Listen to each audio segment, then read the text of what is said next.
So whenever a new iPhone comes out, it's never perfect. I'm definitely going to tell you guys, there's always issues and problems, not only when a new iPhone comes out, but when a new iOS version comes out as well. But in this specific release, I have never seen an iPhone release where pretty much every single person is complaining in one way or another about the new iPhone. And I think these complaints are rightfully so, and I think they actually have a lot of merit within them. Now, these kind of come out in a lot of different variations. So some are Reddit posts, some are tweets, but as a consensus, there's a lot of different buckets where a lot of these type of complaints are coming down at.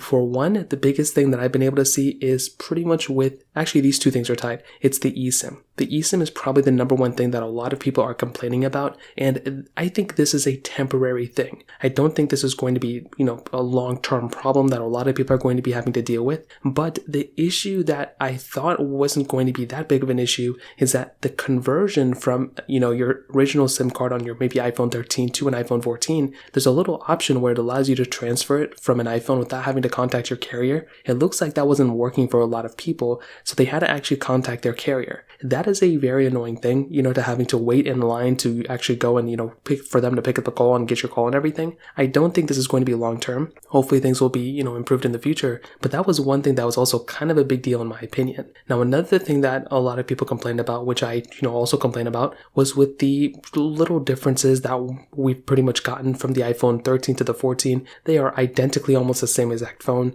There's very few differences, and all the differences for the most part with the 14, besides the RAM improvement and the increase of the RAM, is actually with the software. I mean, these are all software changes, so Apple could have easily brought these over to the 13, and I think more people have been upset about that, for them not adding those features to the 13 than looking at the 14 as, actually having those features. This includes the always on display. I understand it's not going to be as great or battery friendly on the 13 Pro, but it's still something that could have probably been brought over. Now, another thing that's kind of, encompassed in all this is the iOS 16 issues. From day one, a lot of people were having issues with iOS 16, even on the iPhone 14. So much so, in fact, that day one iPhone 14s, including the ones I had, all had updates available for them. So a lot of people may just forget to update their phones. So if you are an owner of an iPhone 14, I would recommend updating your iPhone right now because it fixes issues with iMessage and FaceTime and things like that. But if your first glance and first time experience of using an iPhone 14 is a glitchy experience and you don't automatically update your phone, well, that's going to give a lot of people the wrong impression that that phone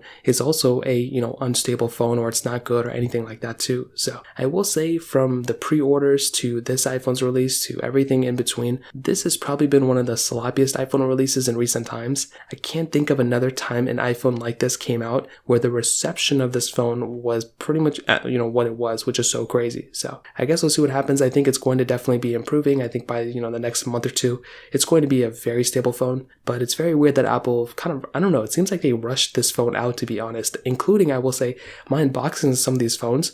They actually came in there were like scratches on the boxes, there were dents in the boxes too, and that has never happened before whenever I bought any product from Apple. So that was very strange. If you have any other thoughts or questions, let me know in the comment section below. Hit the like button, that would mean so much, but definitely hit that subscribe button. More importantly than everything else, I love every single one of you guys. Hopefully I'll catch you guys in the next video. Peace out till then.